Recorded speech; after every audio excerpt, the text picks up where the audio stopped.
Loki Beyond Time. This is episode 3. So much to unpack, guys. So much to unpack. There was so much that took place here.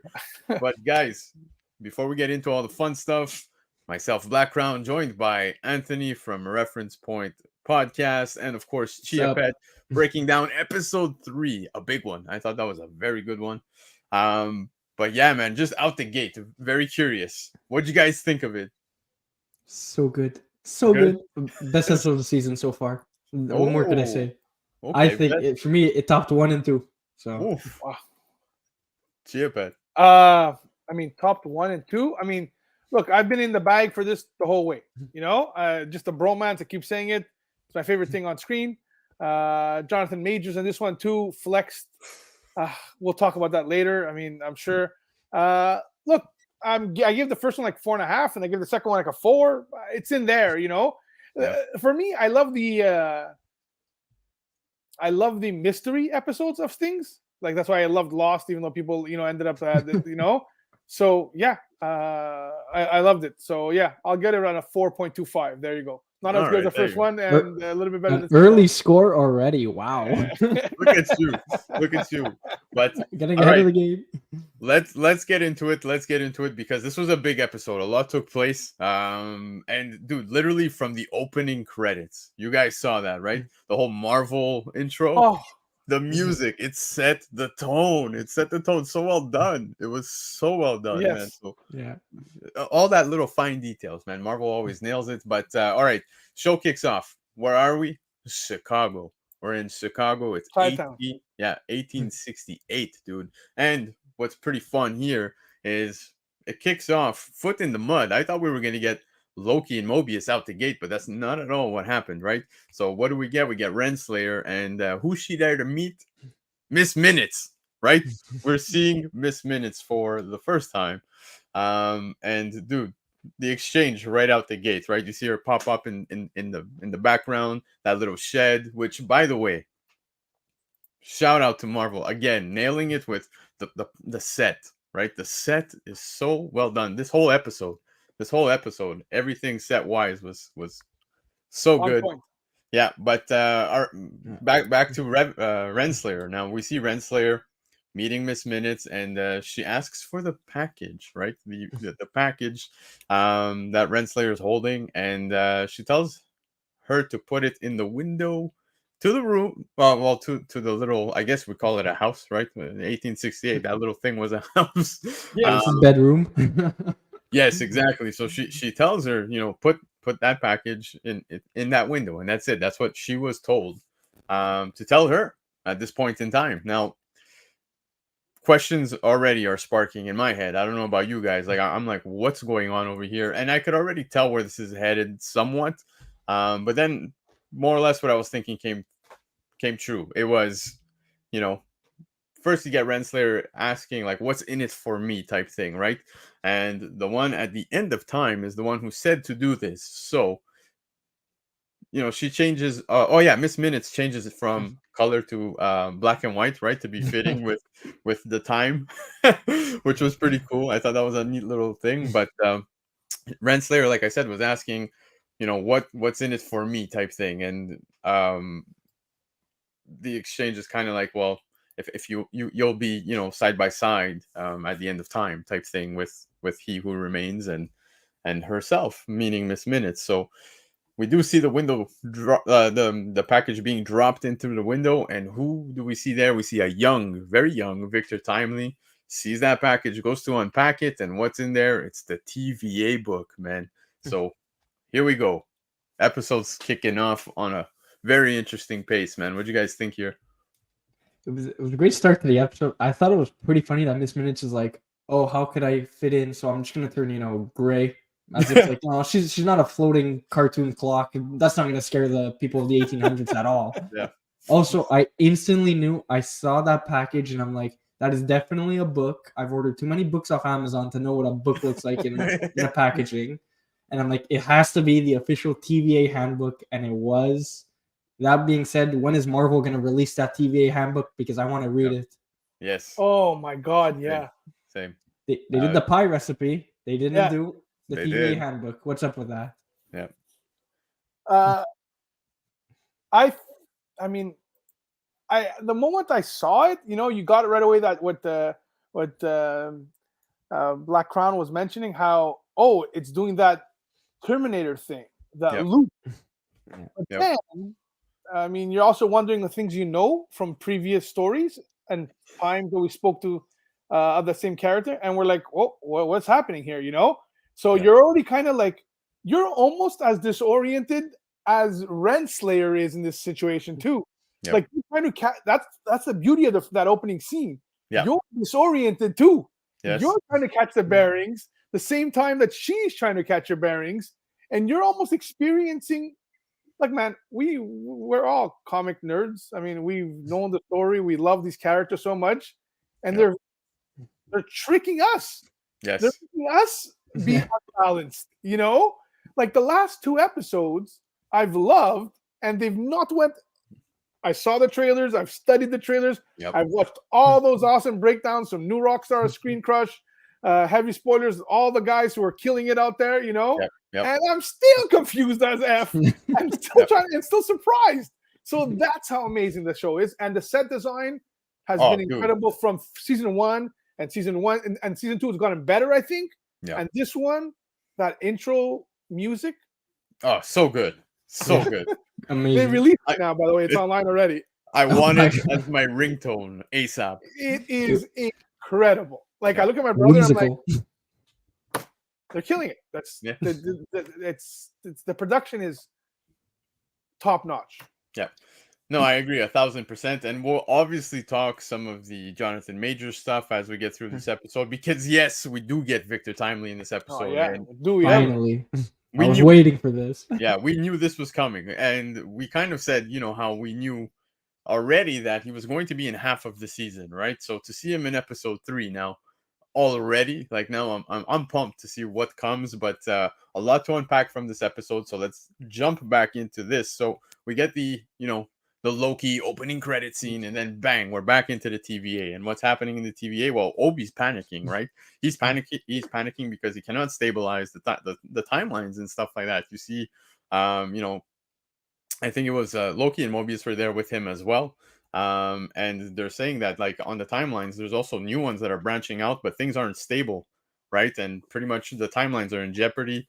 And they need Miss Minutes, and they need to find her, right? But they also need to find they need Renslayer, technically, because, well, they got the hit on the Tempad, right? And that's where they will find them. So already, like I said, the TVA is now somewhat in shambles. Like, you can see there's a lot of panic frenzy going off. So what do Loki and Mobius do? Back to 1868 we go, right? So, and again, once they get there, same thing, dude. Like, you feel the set change right away. Yeah. And one thing I did notice is that, Marvel kills it with the sets. Something that I was just like, I even rewinded to check it again. You could tell that the people living there, like, they felt so old, like outdated, right? Like that 1800s, right? Yeah, for Exactly. sure. And then you get to Loki and Mobius, same thing with Renslayer. They still had a little more of a pop to them color-wise, right? Yeah. So I don't know how they're doing it with filters and so forth, but that little fine detail, where that one character kind of stands out. But Loki and Mobius, they looked pretty good with their top hats and so forth. I would say right? dapper. Dapper is the right word. Dapper, for that. yes, dapper. I think that's 100%. Exactly. But I think that's where the word dapper comes from. Yeah, exactly. 100%. But like I was saying, back to the to 1800. So we're in 1868. We go. Loki and Mobius are on the hunt, right? So now they're looking for Renslayer, Miss Minutes, and Loki suggests at that point, well, maybe it's best we jump. I think it was 25 years they said, right? So they hop. Yeah. I believe it was 1893. So you're getting to the point where you're at that World's Fair in Chicago. And there's a boy giving out newspapers, which was pretty cool, right? So you see that boy giving out papers. They ask for it, and it shows Miss Minutes. And the title of that headline is "Ghost Clock continues to haunt Midway." I was dying. The ghost clock thing. I was like, Yeah. that's Incredible. funny. But they get to a building right as they're walking because they even picked up snacks along the way. Mobius has an appetite, man. He's Everywhere always he's eating, going, that guy. The always sweets, eating. He loves his food. Jesus, man. especially the sweets, man. They get to him. You can tell. Yeah, but Marvel, they actually released a little something today already at the beginning of this day that started early this morning. I think it was around 9 or 10 a.m. I think you guys even shared it with me. Yeah. They gave us a little snippet of today's episode where you saw Loki and Mobius in front of what seemed to be a house or whatever it may be, and the beams are made out of, well, some Norse gods, baby. You've got Thor, you've got Odin, and they even put Balder the Brave, which was pretty cool. Yeah. And the exchange about Balder between Loki and Mobius was pretty funny. How, Loki's like, they put Balder, like, nobody even knows Balder. Like, who cares about Balder? And then Mobius calls him Balder the Brave. Yeah, The exactly. exact Like, of name. course. Yeah, he's like, of course I know Balder the Brave, this and that. And like Loki's bitter because he's not there. And Mobius is like, I sometimes forget you're one of them. That was perfect. Yeah. Now it is funny because a lot of complaints I see within the current MCU. Well, forget MCU, just the Loki series alone. A lot of people complaining that this doesn't feel like Loki. This isn't Loki. Well, clearly it's not, but it is Loki, right? Like we're just getting a whole different story of Loki here, and it's very fitting for everything that's happening. Now, you could tell there was bitterness behind Loki too when he was like, Thor's not that tall, anyways, type thing, right? So I found that was pretty cool. But from there, they see a sign, and that's pretty much where they locate because the sign says Victor Timely's astounding temporal marvels, which was pretty interesting, right? I like the words. The marvels is always there, astounding is always there, always paying tribute, right, to the classicness of Marvel Comics, right? Yeah. Yeah, so that's pretty much where Victor Timely is, and of course Renslayer is also at this event, right? So she's in there with Miss Minutes hidden in her purse, right? And Miss Minutes wants to be freed, and she's like, "Can you let me out?" And she's like, "Are you serious? You want to scare everybody now?" Type thing. Yeah, I mean that's on. Yeah, and so Loki and Mobius walk in as well, and they spot Renslayer, but they stay low key. Yes, full pun intended. Yeah. And yeah, man. So that was a pretty cool exchange, right? So we jump from 1868 to 1893, and we see now that carnival fair, all that fun stuff. I again, even the carnival, man, the setting was incredible, well done, well executed. Props to Marvel. What'd you guys think? Because we're talking about Balder the Brave. I think it's pretty funny that Loki didn't deny that Balder the Brave exists in the MCU. Yeah. So like, I was like, oh shit, okay, he does exist again because he was supposed to be in Multiverse of Madness, played by Daniel Craig, but got cut out because COVID and whatnot. I don't know what excuse they gave, but he exists in the MCU. We just haven't seen him yet. So one day we will. Yep. I hope. But overall, the scene, I it's great. Like I'm really enjoying. I was enjoying seeing how it's like playing out, and Victor Timely's coming. And I just wanted to see this guy. I'm like, oh my god! I'm like edge of my seat. Like I need to see him now. What is this? What is this building up to? What does it all mean? Yeah. Love this. Yeah. For me, again, I was hooked on. I like a variety of movies. Like I'm the guy who I argue with Black Crown a lot of times about how I'm excited for the musical for Joker 2. And I'm like, I just like the variety of different stuff, So what I found that they've done in Loki in the 3 episodes is they've given us 3 distinct flavors. Like the first one almost felt, and I think we discussed it on the stream, like almost like a grindhouse kind of horror type with a film type of thing. And then we had well, even if you didn't watch, he's still supporting us. So give props to boy Nemesis. You know what I mean? So that means he's supporting his boys regardless. So the first one had that kind of grindhouse feel, and then the second one had more of I think, if I'm not mistaken, like almost like a sci-fi type thing. Well, they all had that sci-fi feel, and they all feel like the same show. But this one had more of like a vintage type. They went all in on the vintage type feel with the sets and the music and those cues. So he's for sure. I said it right away. I'm in the bag for this from the beginning, so I'm not gonna I'm not gonna argue that point. But no, the feel of that show and the setting and the way they set up the different flavors of every episode, and I guess that happens with the directors too, and the set designs is just it won me over, and then and even the outfits too, by the way, like not just them looking dapper, the whole thing, Renslayer, the entire crowd, the Baron that they meet there at those guys, the mustaches, the looks, everything is just great scenes. And Miss Minutes is just my God, she's she's Miss Minutes, that's for sure. Yep.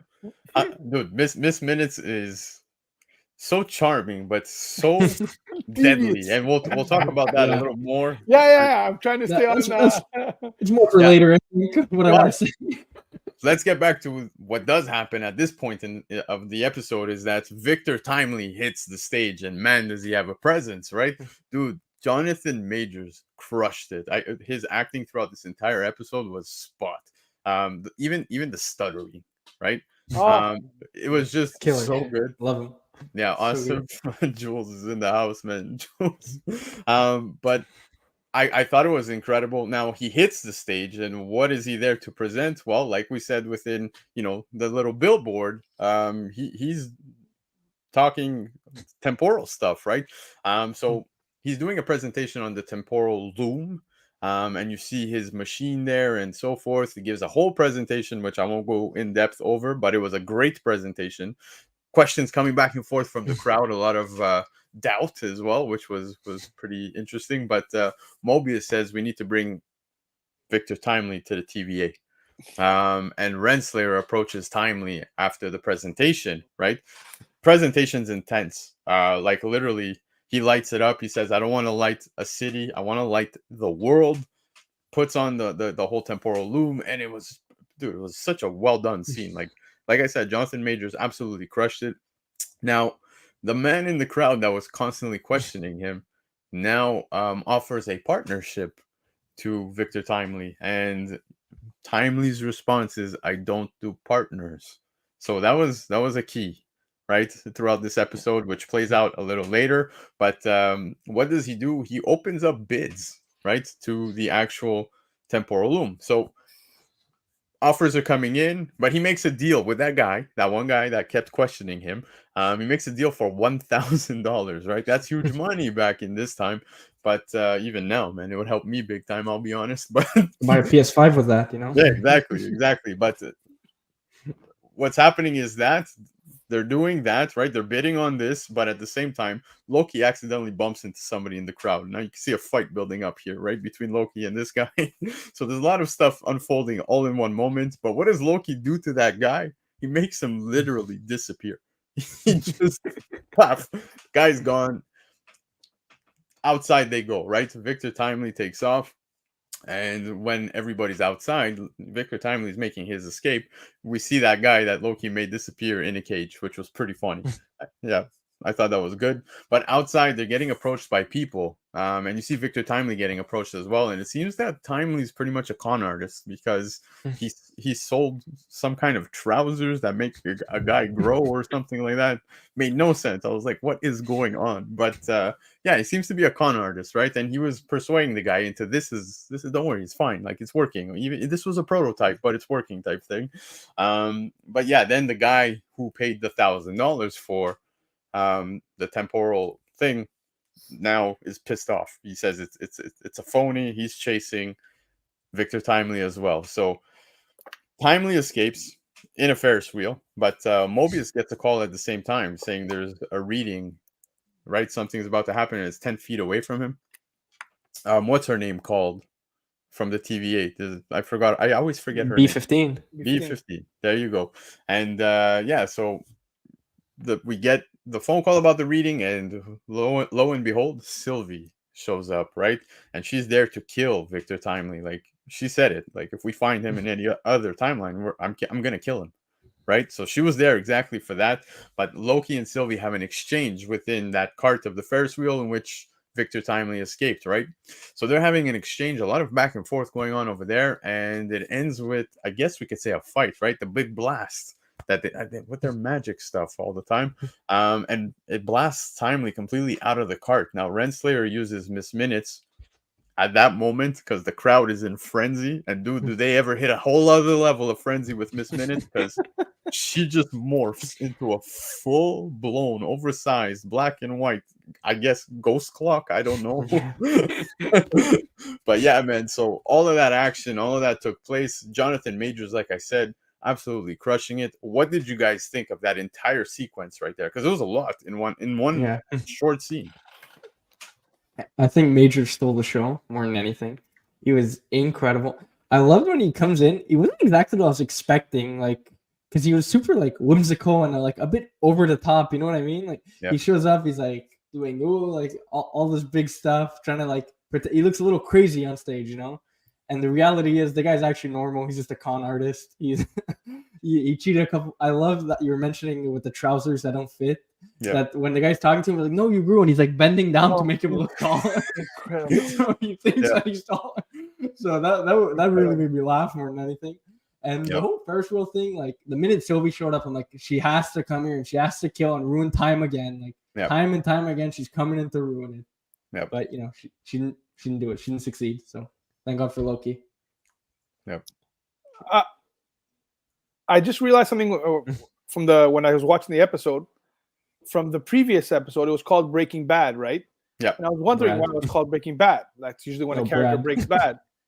And I realized because they showed the montage at the end, Sylvie breaks bad at that moment because she sees that Ravona's still alive and she wants revenge. That's why in the end of the episode you see her looking at the time pad, He Who Remains time pad, and wondering if she should do it. Yeah. She's questioning, should I go after and break bad and go after them? So that's what that was what I realized afterwards. But the thing is, last episode was called Breaking Brad because they're breaking the guy Brad. Yeah, for sure, 100%. Yeah, so it's more for that. Yeah, no, that's 100% because he also broke Brad. Yeah, 100%. Brad, yeah, of course. But there was an homage to that because she did end up breaking bad at the end of the But then again, whatever. We'll watch later in the episode here. But as far as those scenes, it had that feel of those 1930s movies, yes, and music and everything, like almost kind of like not slapstick, I would say, but you know, like that hurry up Jimmy Stewart type of thing that was going on back in the day. So I did appreciate that, again, just as a side note. And it's interesting how Loki is trying to defend the person now that he was going after it in the beginning so much, and he's really stuck in a predicament, which I find so interesting, and which is why I find that this Loki, I don't know, people say it's not the real Loki, but I actually think, again, if the character starts where he is as a Marvel character, and they show us a progression for the character in these stories, I'm fine with that, because first of all, in the comics, they always progress and they come back and then they reset them to the things. And if they've taken us on a journey and showed the steps, for me, it makes sense.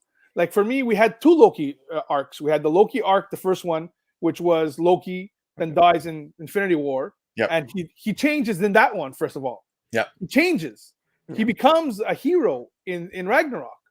In Ragnarok. Now, hold on. I'm sorry to cut you off there, because something you're mentioning that I just want to add to, and you're spot on when you say, you know, we get two Lokis technically within the MCU. We have gotten to this point where we saw the first arc. He does die come Infinity War, and it's crazy to see how fast this one picked up on these changes, right? Like it was, you got to remember, this is evil Loki post Avengers 1. Yeah, but I'll have a comment on that, though. Sure. He was forced to see all the damage he caused and realize that his mom passed. Yeah. And he never got to see that. That, I think, was a traumatic experience for him. And also, he became the Loki that was trying to do good, right? Even though it's always in his Loki kind of way. For me, it's always good through mischievous. Like when he tried to kill Thanos, right? So he tried to, you know, even Thor thought to himself, the son of a bitch is betraying me at this moment, and he wasn't, you know? Exactly. So I think that same thing will happen here. At the end of the day, he will, at the end of the show, save the day, but it will be in its own Loki mischievous way. But he also, the acceptance from Thor and the acceptance from Mobius is what's the catalyst to Loki when they believe in them. Yes. When both believe in him, gives them the courage to become a better version of himself. Yep. And that's why I know a lot of people love that Mischief, and I think we're seeing a lot of it times where Yep. his coming's on the cusp of Breaking Bad again, you know. But I think it's that, and I think I shared a couple of memes where Odin was chastising them about preventing war Yep. with sons, and how now that's Mhm. what Loki is actually trying to do. He says a god Yeah. does not seek war. Yes, He- she's trying to prevent it. But he's Yeah. always ready for one. Yes, exactly, and that's what I think at the end of the day it's going to be. And I think it intentional or not, because if it's intentional, it's just masterful storytelling, or if it's just dovetailing together perfectly for them, I think it's quite actually some of the greatest storytelling we've seen from a character. I would argue a better story arc than maybe anybody in the MCU so far. Yeah. I would go so far to say that for him, because he's had, like you said, two of them. Yeah. Same character, same guy doing it, and just killing it on both times. And as far as that scene with the battle with Sylvie, you really feel Sylvie's pain in this situation. Yep. Because again, we what's something is that not fully understanding is, like, even with Ravonna and with eventually He Who Remains, they've lived eons. Yes, eons. Like Sylvie's been running for millennia. Yep. So the pain that she has is inbred in her, and she was just running because she existed. Yep. She didn't even do anything wrong as a little girl. She just existed, and she would be a problem for He Who Remains in the timeline that he was weaving. So they got out, you know. So I think that was quite interesting, to be honest with you. I think the is our new thing. Not gonna You lie. could have just said pruned. This is pruning. This is pruning. Did you ever watch the Dictator by Sacha Baron Cohen? Yeah. A lot of that right there. But yes, Dan De La Torre, thank you for swinging by. Definitely go watch it because it is a very good episode. These guys gave it a pretty high score already out the gate, kicking off tonight's show. But let's get back to the actual show. So now we spoke Jonathan Majors, Victor Timely being, blown out of that Ferris wheel cart, and now himself, Renslayer and Miss Minutes make their escape. They get to Timely's place where he and Miss Minutes actually have a pretty interesting exchange. And he then asks them to tell him what's really going on, right? Because he has no idea. He's trying to catch up with everything that's happening. He has no idea. Everyone's seeing this guy as the ultimate villain, as such a huge player in their lives, but he's never seen any of these people in his life, right? So they tell him at this point he created the TVA, and that's the book, right? He cherishes ever since he received it through that window. But they mentioned that he gets murdered, and that they will work together, moving forward to obviously prevent such a thing. Now, they tell him the temporal loom is in danger and needs him, right? In the main timeline of everything that's going on. So with all of that, we hear knocking on the door at this point, right? There was like a huge bang on the door, and it's time for them to go. So back on the run they go. Now they escape through the window and are now taking off. When we see it's always like that, like Loki showing up at the right time with Mobius, but it was that guy again who paid that $1,000 knocking on the door. The guy wants his money back, bro. Yeah, and that slab was cracked. Yes, and Victor Timely says that this is not really his house type thing. So his other place is apparently in Wisconsin, if I'm not mistaken, right? That's what he had said. So it looks like that's where they're headed to. They end up getting to a boat that they're boarding, right? It looks like those ancient boats, sorry, with like it looked like little hotel rooms, like little motel rooms, to be honest with you. But yeah, man, so they're boarding on this boat, and on this boat, while they're there, he speaks of the book that came through the window and learns it was Renslayer and Miss Minutes at this point that, placed that through the window. And you can see the exchange between him and Renslayer a lot more than just Miss Minutes here. It's mostly him and Renslayer, and it seems, excuse me, there's a love interest at this point, right? But they hit you with a plot twist because Renslayer's sleeping in a boat that completely drops off of this one, right? You know, those little side emergency boats type thing. She was sleeping in that, but no, it drops. And who do we see? We see Victor Timely and Miss Minutes.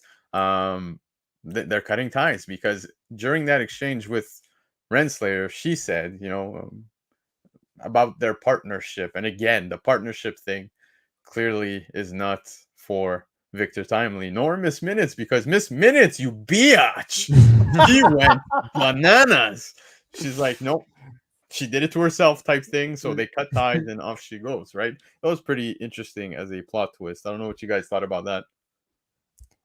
Yeah, Miss Minich is low-key a freak. I'm not gonna lie. She made me a bit uncomfortable this episode. I liked her in season 1. This one, I'm kind of like, okay, there's something maybe we didn't know about her. So it was a weirder storyline than I thought they were gonna go with her. But yeah, I'm interested. It piqued my interest, to say the least. Yeah. Chiapet. Well, listen, I think Marvel hasn't hidden its weird obsession with AI / robots and super powerful people hooking up. So we got Scarlet Witch and Vision, and now we got Miss Minutes and He Who Remains at the End of the Time. So I thought it was interesting play on AI and what happens. I thought it was an interesting conversation that what's going on now. It was a little bit weirder than I expected. I do love Tara Strong as the voice, so I'm all for everything that she brings. Well executed. Yeah, and I do think it's extremely interesting and not focused on enough is how much Miss Minutes knows about what makes Kang tick and knows what would trigger him to reject Ravonna at that moment. Yeah. So I think what I've loved about Jonathan Majors' portrayal of Kang is that they've all been very unique in different versions. Yep. But they've all had very similar traits. There's a selfishness, an ego to it, and she knows this about him. And she played up on that to make sure he got rid of Ravonna because of her jealousy. And I think that was very interesting in this whole thing. I think that was the key part here is, Miss Minutes knows how to use him and to manipulate him. Yep. And so I think that's really interesting on that part. I also think that he plays it dumb. Yes. A lot of times, but he ain't dumb. He's playing the charade there. Yep. So speaking of that, though, I just want to touch before we move on to the next point, because you were mentioning Jonathan Majors a little bit. One thing I want to say about how we've seen him in different Kang variants, right? Do you remember the movie Split? Yes. You guys saw that one, right? Love it. James McAvoy, M. Night Shyamalan. Yeah. Yes, exactly. What's the actor's name? I keep forgetting. McAvoy. Yeah, James McAvoy. There you go. Yeah. Okay. McAvoy really blew my mind in that movie. Like the amount of changes that he did, acting chops wise. I feel like Majors is kind of showing that too. Like we're getting different styles of acting out of him, and it's wait till they're on screen together. Yes, I can't wait, Like, man. I think just a little bit we got from that Quantumania post-credit scene was like, intrigued me, man. Dude, in this episode where he introduced himself and he was doing that little stutter step hop across the stage. Yeah. Yes. And so like good. This guy, he chews up the scenery. Like he's the bomb. Mm-hmm. Yep. Like No, he brings the A game every time. Affinity as the Greek people say. Yeah. But anyways, after the boat drops, they take, they make their way out. Now you have Victor Timely and Miss Minutes. Now they've made their escape and back to his place, what seems to be in Wisconsin, if I'm not mistaken. Yeah. We see him in there, and he has an exchange with Miss Minutes, who weirdly seemed flirty, man. Grateful, she seemed as well, but also angry. Did you guys see that? Like she went through all of her emotions in one shot. And that was pretty intense. So what ends up happening, there's like a confrontation. She starts saying, how you could, you've never made me into a human being type thing. So she's putting it out there, like we could be an item type thing. And it seemed a bit awkward. She gets angry, starts to make, somewhat of a way towards him. Or no, sorry, she had her face on the mannequin, Yeah. and he's starting to Yeah. get creeped out, in which he ends up taking the temp pad. She's starting to get pissed, like, no, no, no, no, no, no, no, makes her way towards him, and he just sends her away, right? But of course, perfect timing. Like I said, just like Loki and Mobius, Renslayer happens to be in the room, and what is she there with? Well, she's there with that machine there that she has that prunes people. So she threatens and says that she's in charge now, type thing, right? So they're having that exchange. Victor Timely is like, okay, I'm sorry, I made a mistake by cutting you off, type thing. So she's saying that she's in charge, but of course, again, perfect timing. Loki and Mobius pop in to stop her, right? Because she was about to prune him. That's exactly what was going to take place. Yeah, do it. There you go. But now everybody's in the room. Words exchanged about how she's lost her way, meaning Renslayer.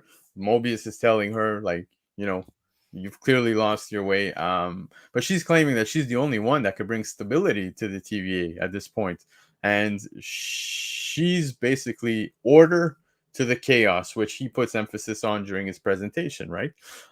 So I thought that was very interesting. And she's about to prune, and who pops in? Sylvie, right? Sylvie, again, perfect timing. Sylvie pops in with her machete. Now, Timely pleads, right? Says he's not him, meaning he who remains, right? He's pleading with Sylvie at this point, and the pleading exchange was very well done. I found it to be very intense.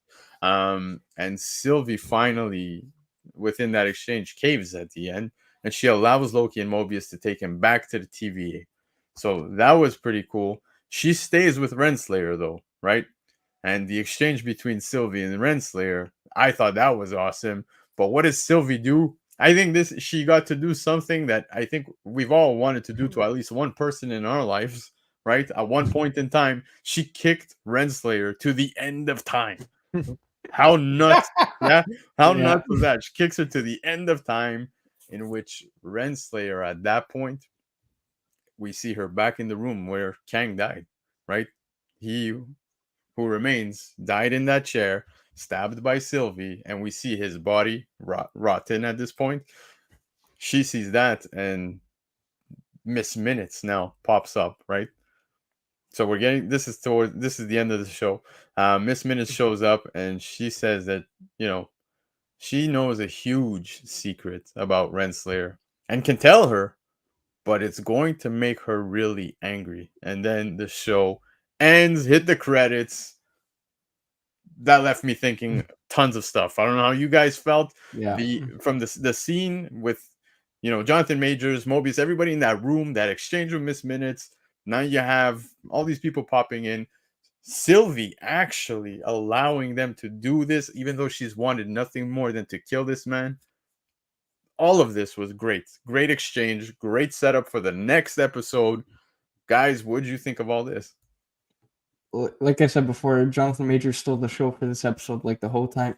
Victor Timely, that scene when he's pleading for his life, I'm sitting at the edge of my seat saying, this guy's going to get stabbed any second now. Yep. Oh my God, don't do it. And she actually didn't do it. And I'm not going to lie, I was a little surprised, But even before that, I mentioned this off screen before the live, that Victor Timely is kind of like, he's going through his gadgets and you see he pulls out like this ball thing. And we're like, yes. Ooh, what is that? Like the grand design, what's it supposed to be? And well, I think it's his chair from Quantumania, the time chair. Guarantee the chair.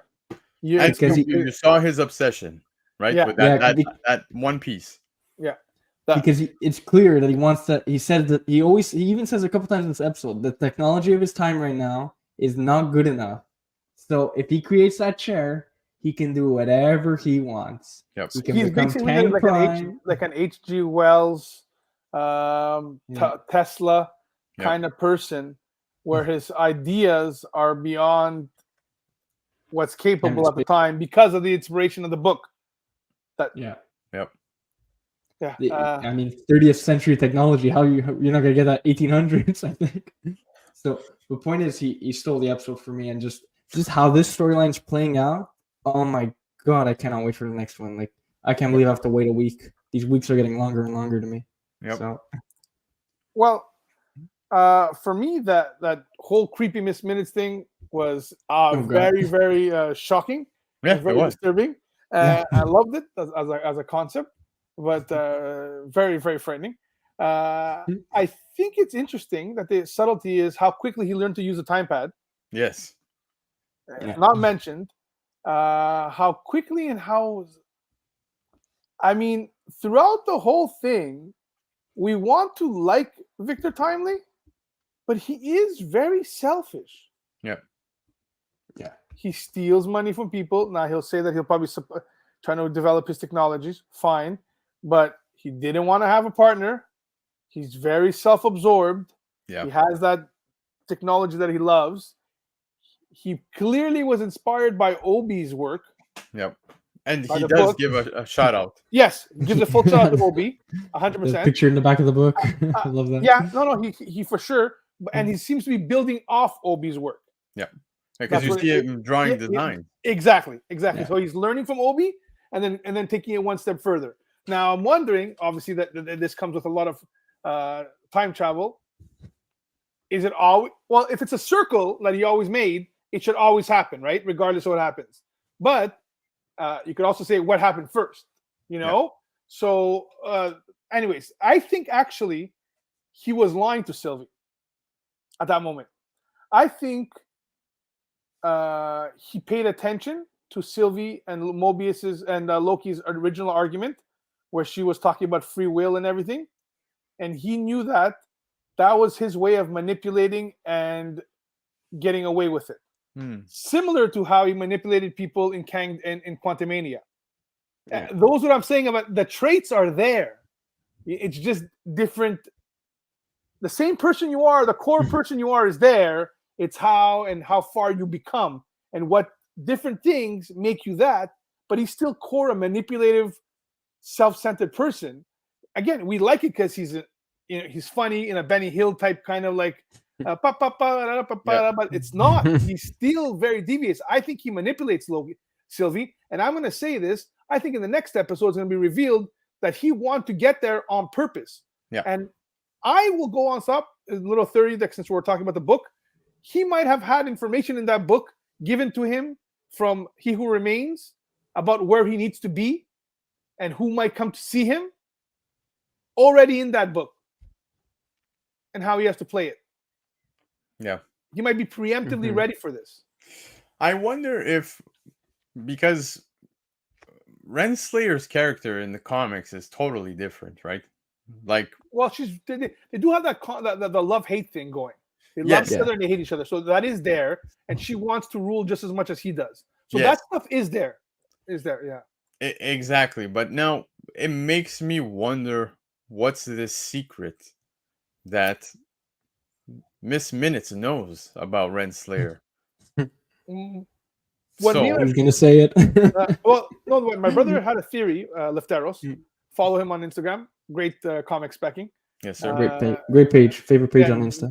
So he had a theory. His original one, an initial one, was that hey, she's a Loki variant. Sorry, a Kang variant. Hmm. You know? Oh, interesting. That could be possible. Yada yada yada. Sure, but we kind of got information on where she came from. So he has another theory that he sent me while we were on the thing, where the secret is he sent her to the end of, in the movie, in the show, you're saying that she wants to be ruling at the end of time. Yep. He gave her that. Mhm. He Who Remains gave her that. He sent her to the end of time where she's going to die alone and Miss Minutes will be there waiting for him. Mhm. You get it? He set himself up in the loop, He Who Remains. It's there. And he just sent her there as a gift or as a parting kind of trap. Right? Or to wait for him. I don't even know what it is. But that might be it. That might be the secret. That He Who Remains trapped her there. Yep. I think that. I'm pretending to understand.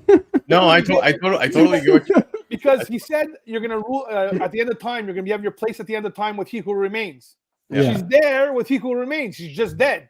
Yep. And then the new version of He Who Remains, who he set himself up to be, is coming, and then she'll be gone by then.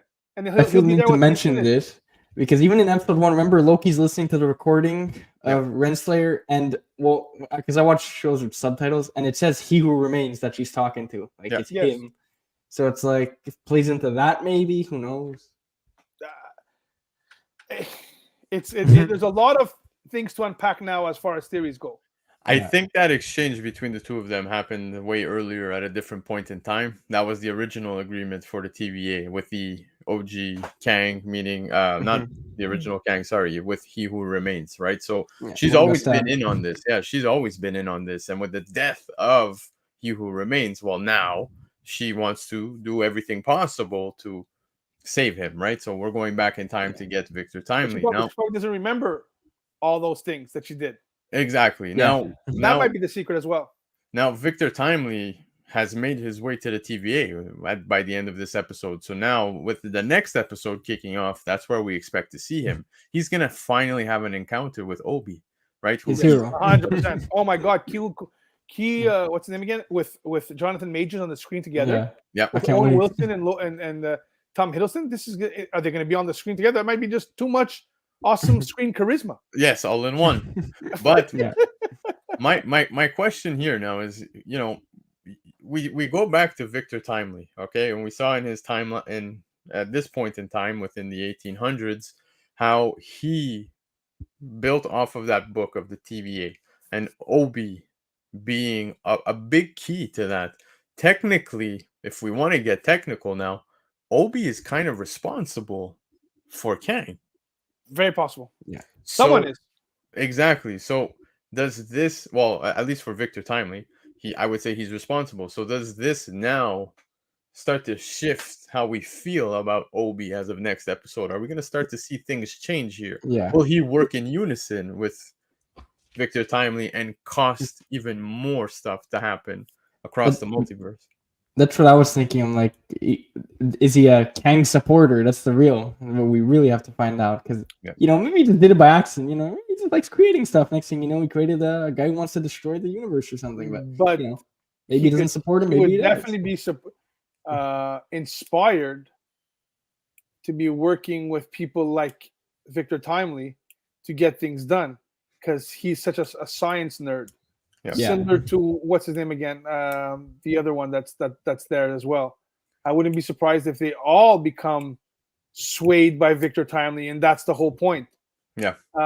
And again, But, like, dude, I'm scared. If Obi were to pair up with somebody like Kang himself, like that's some scary stuff. If you would pair No up kidding. with the Maker, that is some scary stuff. Reed Richards, who knows what can happen? Yeah. here's the conundrum that I'm under. Okay. Season 1, He Who Remains told us he's from the 31st century. Yep. Right? Same story that we know as Kang, yada, yada, yada. Battle ensues. Kang Council, yada, yada, yada. They establish the TVA, streamline it, control it, get rid of, prune everything. Cool. This episode basically told us one of two things. Yep. He Who Remains is an unreliable narrator, Mhm. and he lied to us, which is very possible. Which seems Which fitting.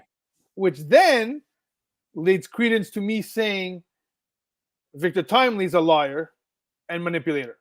Yeah. That's very possible. He is. You see it even with the exchange with the people in the streets. Yeah, 100%. Exactly. He's a scumbag. Yeah. He's just a manipulator. lovable scumbag because he's charismatic.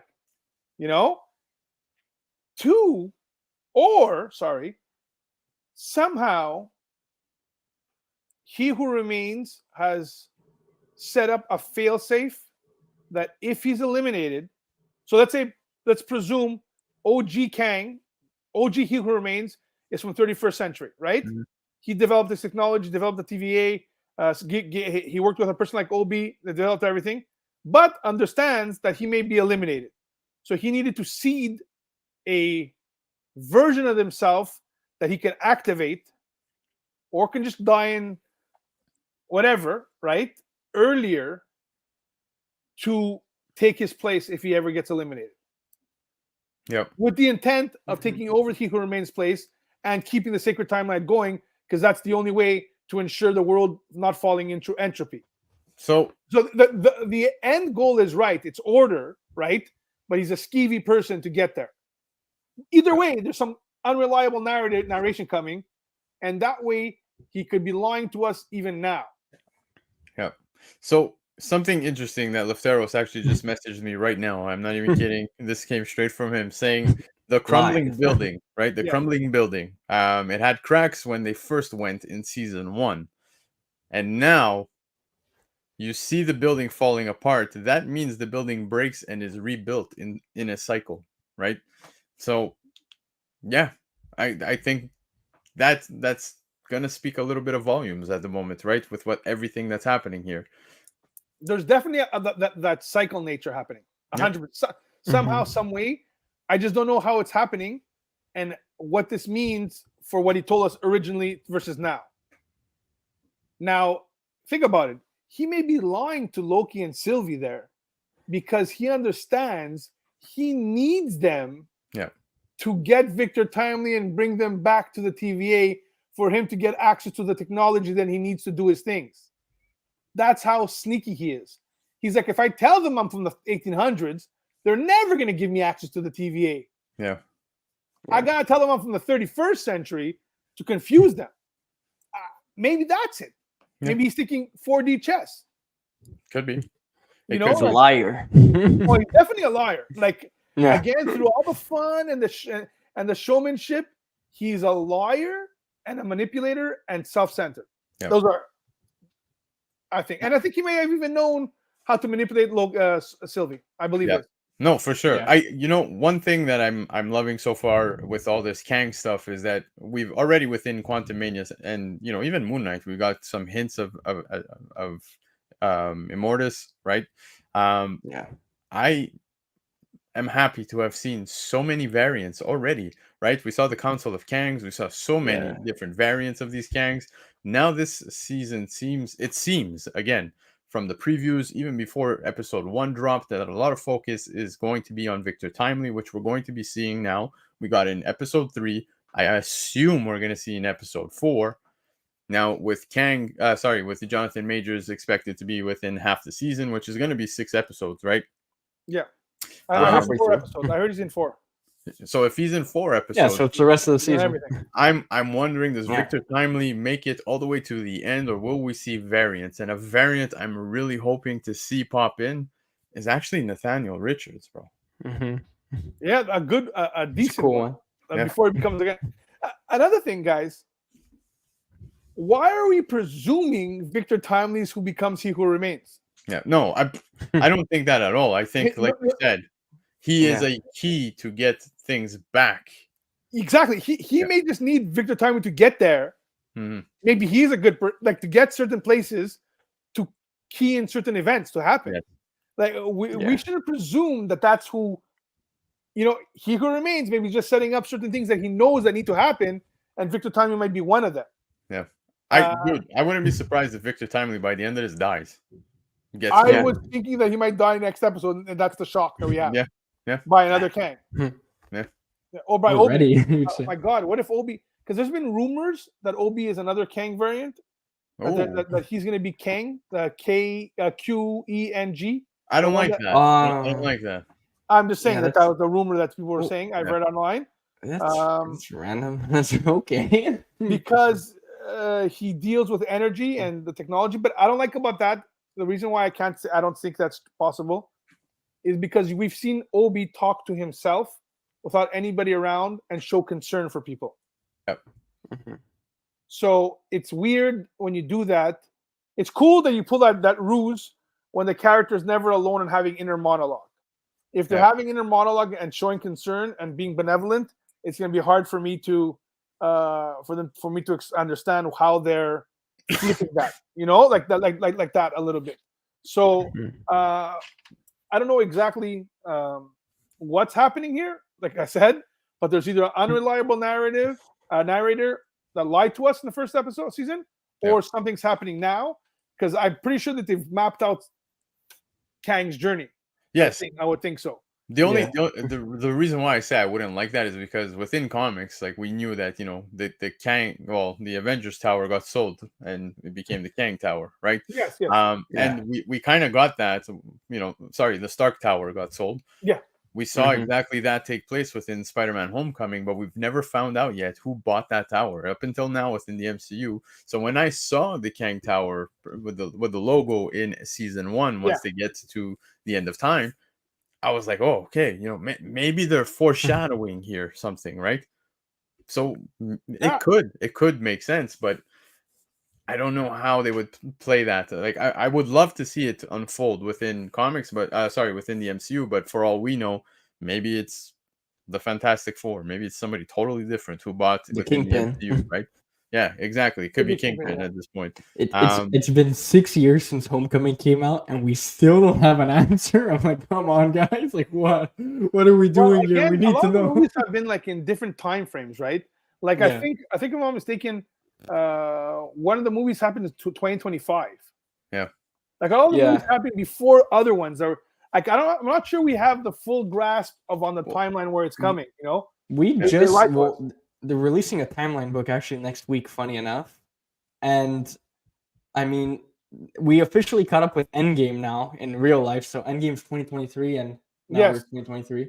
So it's like we're getting there. You know, I find timeline is so confusing sometimes. Like I remember Oh, somebody of saying course. Hawkeye takes place 2025. Like we're because of a calendar on the wall. It's like you can't hey base it guys, off that. Like, according to the real calendar, Tony Stark died. So Yesterday. yeah, this week. yeah, exactly. So Rest in peace, TS.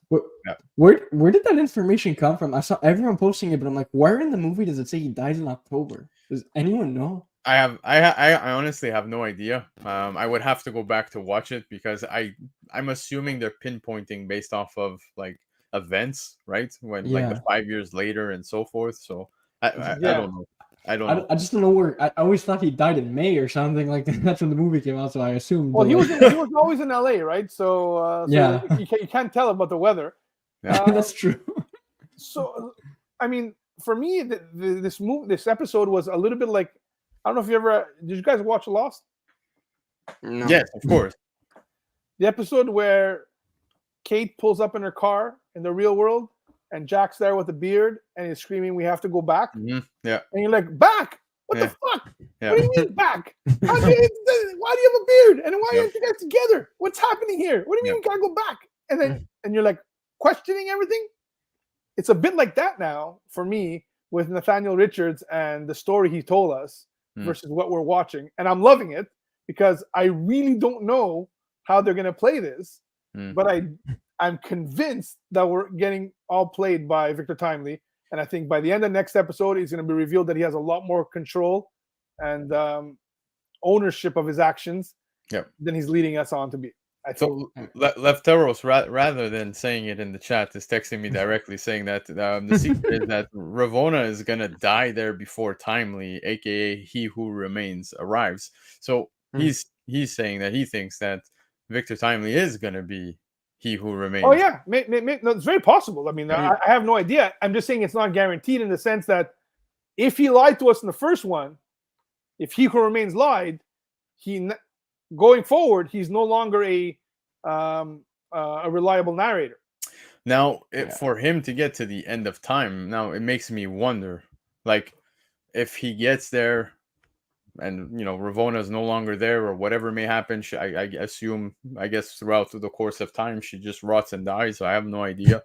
Yeah, but it's the reality. Finally, when he shows up, Miss Minutes will probably still be there. Like, hey, we're finally here. Do we get somewhat of a repeat event, meaning Sylvie and Loki show up again at the end of time? Is that this again? Is that what they want? I don't. I see. Is it no? Because he specifically said it's new. Yeah. What was happening after a certain point was new to him. Yeah. So I don't think they're going to go back afterwards. on that. Like everything that happened now is new and out of his control. I think these are fail safes so he can regain control. But because it was new to him at that point, he already knew we can come back to this again, like you said, kind of in a loop, and he can rewrite it, type thing, right? Like change the outcome.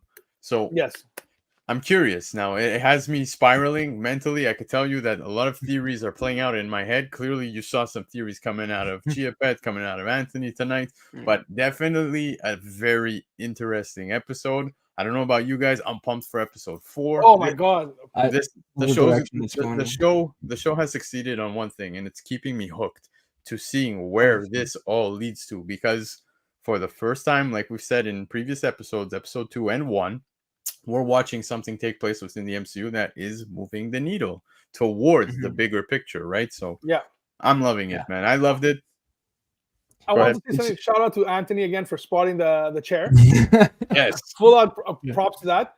And then I want to mention, does that mean all Kangs are fixated on the time chair that they want to get, regardless of who they are? Because Victor Timely is, we know Kang the Conqueror loves the damn thing. And yeah. is that how Victor Timely becomes Kang the Conqueror? But Does he develop this chair in TVA and go out to conquer? Oh God, I don't even know. But we didn't see who remains with it. At least not at that point. And no, he just retired it afterwards. He's like, I'm out. Here's my. He went to the end of time. He said, "I don't need this no more." He gave his vet to his nephews. Yeah, he said, I'm out. I'm out. The old man's going to going to the end. Going to the end.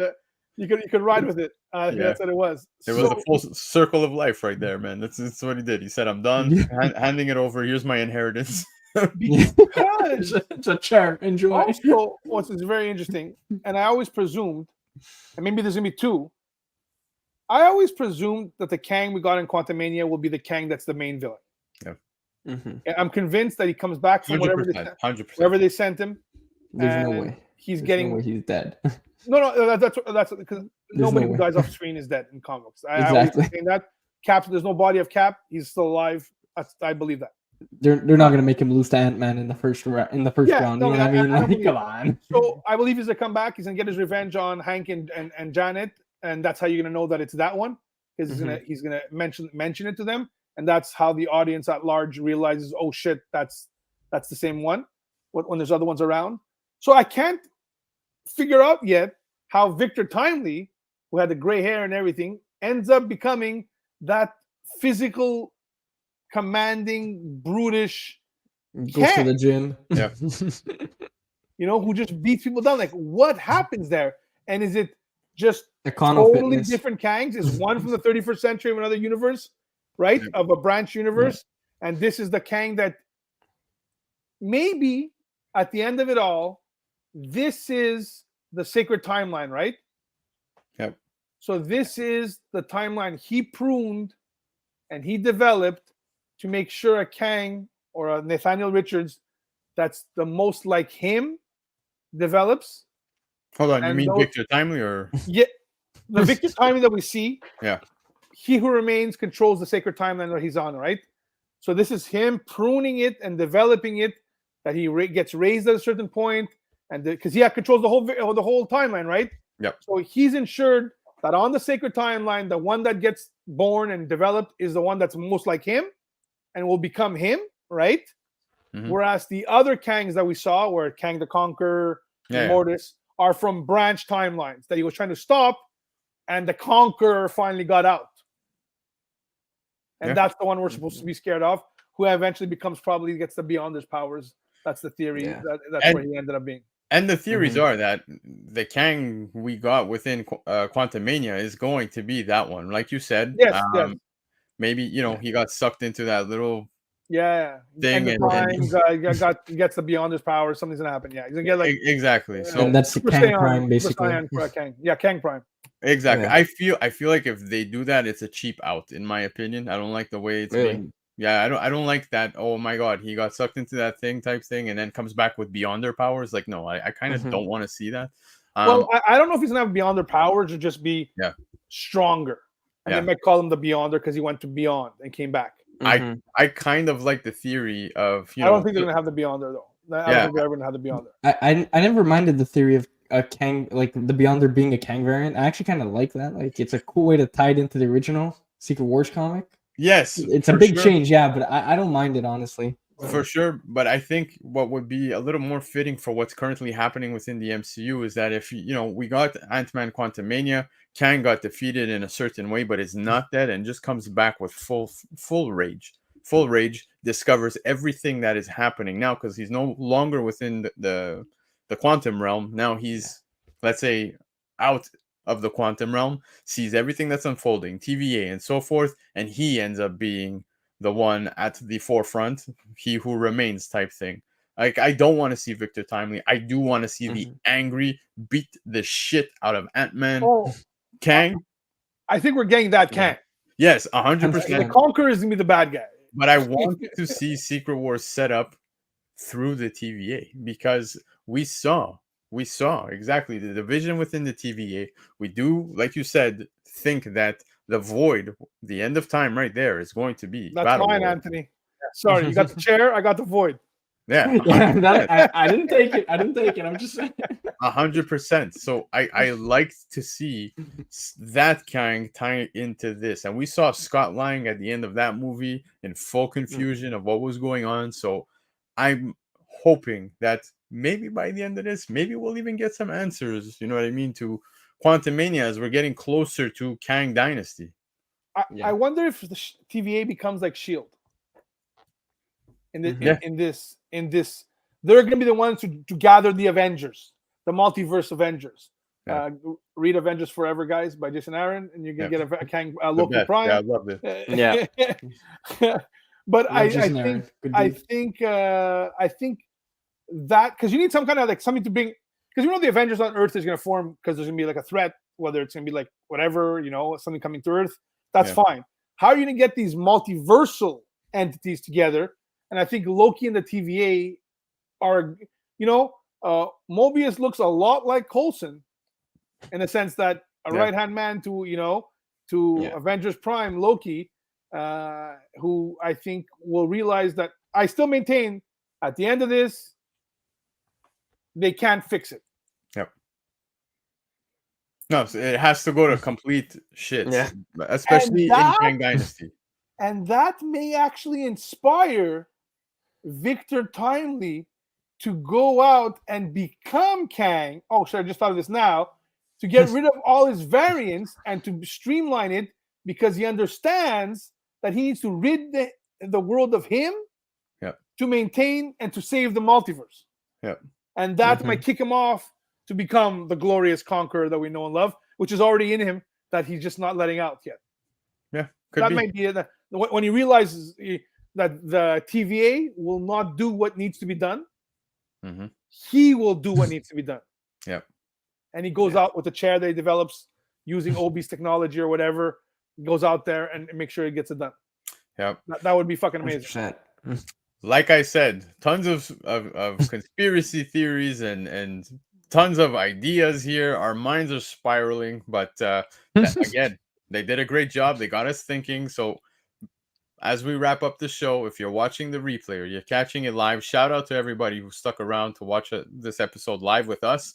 But comment below in these videos. Let us know what you guys thought. Episode 3 definitely was a lot to unpack and definitely got us thinking. So that being said, I'm looking forward to episode 4, where I will then immediately be joining you guys, Chiapet, and of course, Anthony from Reference Point Podcast. So guys, can't thank you enough for tonight, hopping on, chatting this with me.